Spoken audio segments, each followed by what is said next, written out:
오늘 설교의 제목은 도둑질하지 말라 제8계명에 관한 말씀입니다.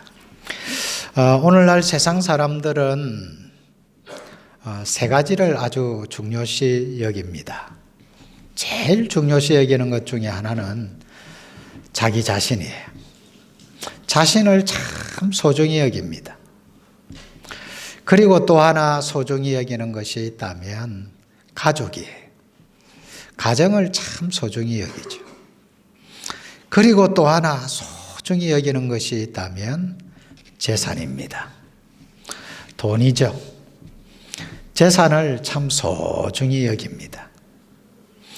그래서 우리가 가지고 있는 이 재산, 이 소유, 이 부분에 있어서 어떻게 우리가 이 소유를 관리할 것인가, 재산을 어떻게 관리할 것인가 하는 부분들을 우리에게 말씀하심과 동시에 이 도둑질하지 말라라고 하는 이 말씀은 우리 자신의 재산도 소중히 지킬 뿐만 아니라 타인의 재산에 대해서도 우리가 강탈하거나 타인의 것을 빼앗지 않도록 타인의 재산도 소중히 여겨야 한다라는 것을 우리에게 말씀해 주고 있는 것입니다.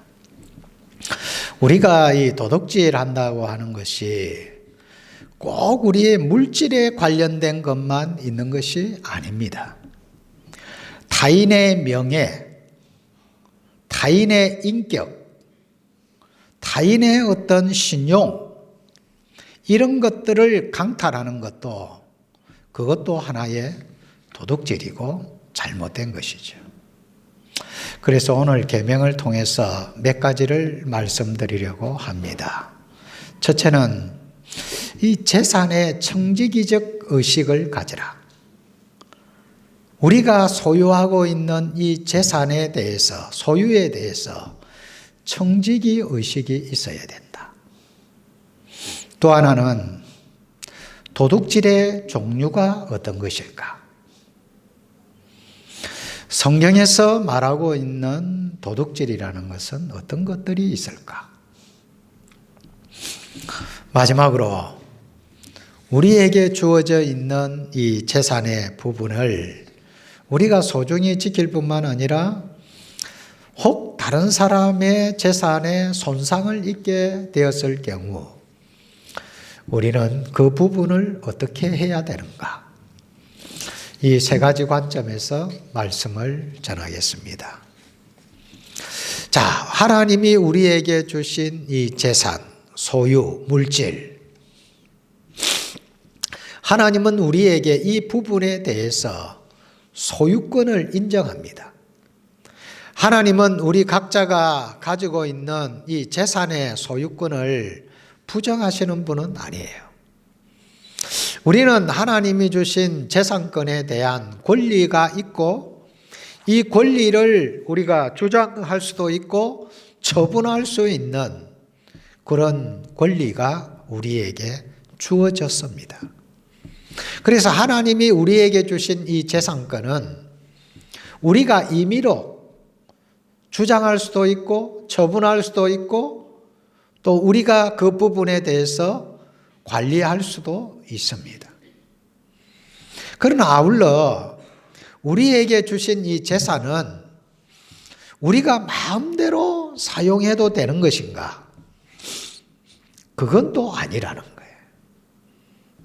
왜냐하면 우리에게 주신 이 재산은 하나님이 우리에게 맡긴 하나의 청지기직을 수행하는 하나의 도구이기 때문에 그런 거예요. 그래서 우리에게 주어진 모든 것은 사실 내 것은 아니에요. 하나님의 것을 나에게 맡긴 거기 때문에 우리에게 주어진 것들을 우리가 하나님께서 원하시는 방법으로 그 청지기직을 수행하고 잘 관리해야 될 책임이 또한 우리에게 있다라는 거예요. 그래서 이런 어떤 재산권 부분, 소유에 대한 부분에 있어서 우리가 그 재산권을 우리가 처분할 수도 있으나 소유권을 주장할 수도 있으나 그 소유권에 대한 청지기적을 우리가 항상 마음에 두고 그렇게 살아가야 된다라는 거예요. 그래서 결국 우리가 하나님이 맡겨진 것들에 대한 그 부분에 대한 관리적 책임이 우리에게 있기 때문에 그 관리적 책임에 대한 하나님 앞에서의 보고할 일이 반드시 있다라는 거예요. 그래서 우리가 꼭 재산뿐만 아니라 여러분이 가지고 있는 직분, 자리, 이 모든 것도 사실 다 하나님이 나에게 일시적으로 맡긴 거거든요. 그래서 그 부분에 대한 우리가 하나님 앞에서 어떻게 했는가에 대한 보고가 반드시 있다라는 거예요. 보고할 날이 반드시 주어진다는 거예요. 그래서 오늘은 이 재산권을 두고 이야기를 하겠지만 물질에 대한 부분을 두고 말하겠지만 이 물질에 대한 부분도 하나님께서 반드시 그 물질의 사용에 대한 하나님의 준엄한 평가가 있다라는 것을 알고 물질을 사용해야 된다라는 말이에요. 그런데 이제 문제가 뭐냐 하면 이 물질에 대한 이 재산에 대하여 사람들이 욕심을 부린다. 욕심을 부리게 되면 하나님이 나에게 주신 것에 대해서 만족을 못하는 거예요. 우리가 욕심이 내 속에서 자리 잡는 그 순간 하나님이 나에게 주신 것들에 대해서 자족하는 마음이 없어지는 거예요. 만족하는 마음이 없어지는 거예요. 이것이 사라지면서 동시에 어떤 생각이 드느냐? 다른 사람과 경쟁심이 생기고 다른 사람의 것들에 대한 질투심이 발휘가 된다라는 거예요. 그래서 이 욕심이 결국은 경쟁심을 일으키고 질투심, 잘못된 이런 질투심을 유발하면서 다른 사람의 것을 내 것으로 소유하려고 하는 이런 도둑질이 발생이 되어진다는 거예요. 그래서 모든 도둑질의 근원은 어디서 나옵니까? 욕심에서 나오는 거예요. 그래서 성경은 욕심이 잉태한 적 죄를 낳고 죄가 장성한 적 사망을 낳는다. 그래서 우리가 항상 하나님이 주신 것에 만족할 줄 알고 자족할 줄 아는 마음을 갖고 사는 것이 경건 생활에 유익하다는 것을 기억해야 됩니다. 그래서 사도 바울은 뭐라고 말했느냐? 너희가 먹을 것이 있은즉 너희가 입을 것이 있은즉 족한 줄로 알 것이라 그랬어요. 우리에게 먹을 것과 입을 것이 있으면 족한 줄로 알고 만족하며 감사하며 살아라는 거예요.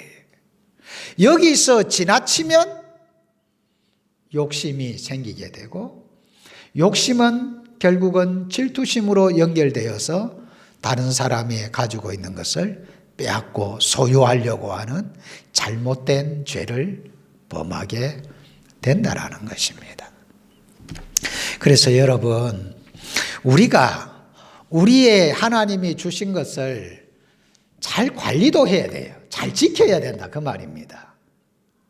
빼앗기지 않도록 노력을 잘 하셔야 돼요. 안 빼앗기도록 해야 돼요. 얼마나 귀하게 모은 겁니까? 얼마나 귀하게 하나님이 나에게 주신 거예요. 그걸 빼앗기면 되겠습니까, 여러분? 그래서 안 빼앗기도록 하나님이 주신 것을 내가 잘 활용하고 사용하고 풍요롭게 하고 행복하게 살 수 있도록 하나님이 주신 것을 내가 잘 관리하고 그것을 지켜내기에 힘써야 됩니다. 아울러 타인의 것도 존중하고 배려하는 마음을 가지고 있어야 돼요. 성도는 내 것도 소중하지만 다른 사람의 것도 그 사람에게 소중한 거예요. 내 것이 소중한 것처럼 다른 사람도 자기의 것이 소중한 거예요. 그래서 타인이 가지고 있는 그 소유권에 대해서 존중하는 마음, 배려하는 마음, 타인의 재산에 대해서 그 사람의 고유 권리인 것을 알고 소중히 여기는 이런 마음을 가지고 우리가 세상을 살아가야 나의 것도 지키고 타인의 것도 지킬 줄로 믿습니다. 자, 그러면 성경에서 말하는 이제 도둑질의 종류들이 좀 나옵니다. 자, 성경은 어떤 것을 도둑질이라고 하느냐? 자, 성경은 다 찾아서 읽지는 않겠습니다. 신명기 25장 13절에서 15절, 아모스 8장 5절에 보면 공정하지 못하는 저울추와 돼, 이것은 바로 도둑질이라는 거예요. 그러니까 우리가 상거래를 하면서 공정한 저울추에 무게를 달아서 주어야 되는데 이 저울추를 오작동 시켜가지고 잘못된 저울추를 사용한단 말이에요. 또 우리가 쌀 같은 거, 보리 같은 거, 밀 같은 거, 곡식을 이렇게 대로 이렇게 옛날에는 팔았잖아요. 대를 달 때 이 대를 갖다가 조작해가지고 적은 것을 담고서도 한 대, 두 대처럼 이렇게 파는 거죠. 그것도 다 도둑질이라는 거예요, 성경은. 그러니까 우리가 공정하지 못한 거래, 정직하지 못한 거래는 그것은 도둑질입니다. 성경이 그걸 굉장히 싫어합니다.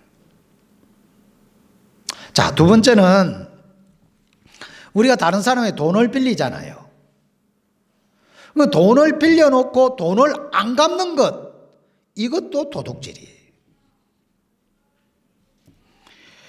로마서 13장 8절에 나와 있지만 내가 다른 사람의 것을 빌렸으면 빨리 갚아야 됩니다.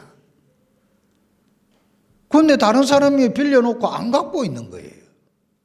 아니, 정말 없어가지고 못 갚는 경우도 있습니다. 그럴 때에는 양해를 구하고 내가 갚으려고 했는데 참 이래 해서 내가 지금 준비가 안 됐으니까 조금만 더 기다려주면 내가 갚겠다. 그러면서 상대방에게 양해를 구하고 그래 해야 됩니다.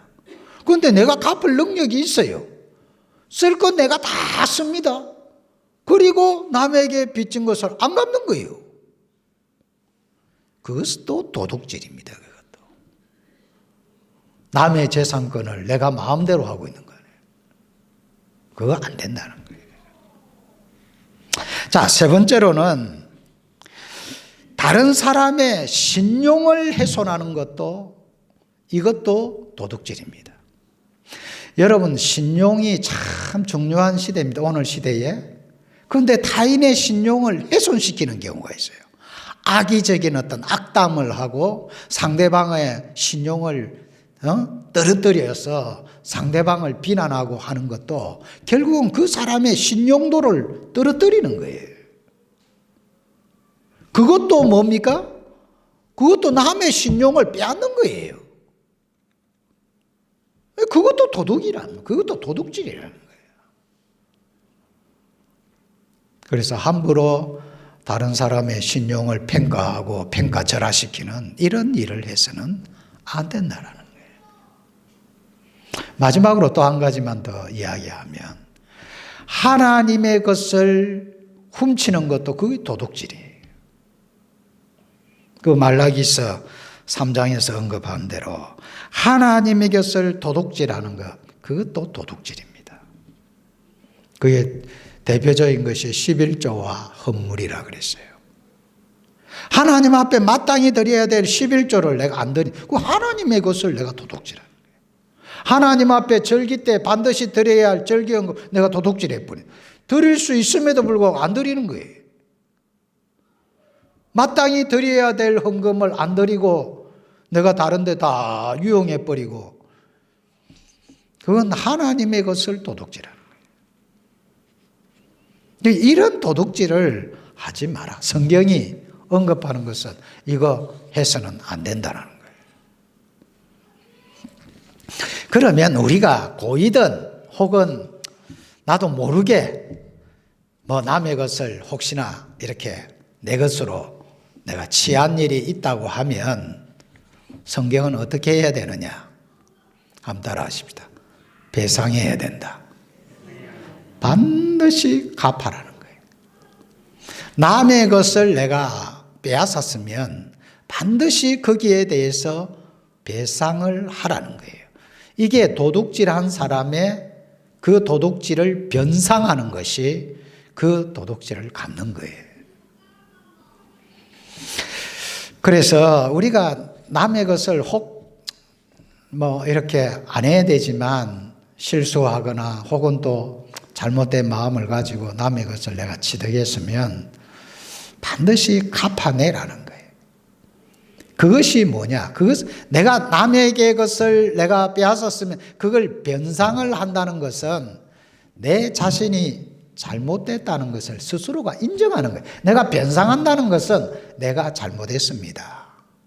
내가 한 짓이 잘못되었습니다 하는 것 스스로가 인정하는 것이고, 또 하나는 하나님 앞에서 내가 잘못되었었기 때문에 하나님, 내가 변상을 통해서 나의 잘못을 청산하겠습니다. 이 회개입니다, 회개. 그래서 우리가 남의 것을 빼앗거나 혹시 토색을 하거나 이렇게 한 일이 있음이 생각이 나면 이걸 갚아내야 되는 거거든요. 갚는 것이 바로 회개고 갚는 것이 바로 자신의 잘못을 인정하는 거예요. 그 예를 들면 우리가 삭개오 같은 경우가 그렇죠. 삭개오가 하나님 믿고 예수님 믿고 예수님 만나고 변화되니까 남의 것을 토색한 것이 생각이 안 나겠습니까? 생각나니까 이거 내가 남의 토색한 것은 내가 4배로 하겠다? 변상하겠습니다. 그게 회개죠. 남의 것을 내가 취득했으면 삭개오처럼 4배는 아닐지라도 기본적으로 원금 이상은 내가 갚아줘야 되죠. 그것이 바로 참다운 회개다는 거예요. 그래서 우리가 남의 것을 도둑질 안 하고 바르게 사는 것이 그게 참 중요하다는 겁니다. 말씀을 맺겠습니다. 우리는 하나님의 것 그리고 남의 것을 내가 소유하려고 해서는 안 됩니다. 그러려면 하나님이 나에게 주신 것으로 만족해야 됩니다.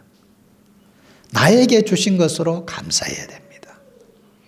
그리고 하나님이 나에게 주신 이것도 다 하나님이 나에게 일시적으로 맡긴 청지기의 역할을 수행하도록 나에게 맡긴 것이라는 것. 그래서 내가 이 부분에 대해서 어떻게 사용하느냐에 대한 거기에 대한 평가를 하나님이 반드시 한다는 것을 여러분이 기억하셔야 됩니다. 그리고 우리가 나에게 주어진 하나님이 나에게 주어진 것들을 내가 너무 과소비하거나 낭비하거나 그렇게 하는 그것도 옳은 것은 아닙니다. 하나님 앞에서 관리를 잘 하시기를 바랍니다. 여러분, 우리에게 하나님이 주신 것 중에 이 물질이 오늘 시대에 참 소중하잖아요. 물질 여러분 안 빼앗기도록 잘 지키시기 바랍니다.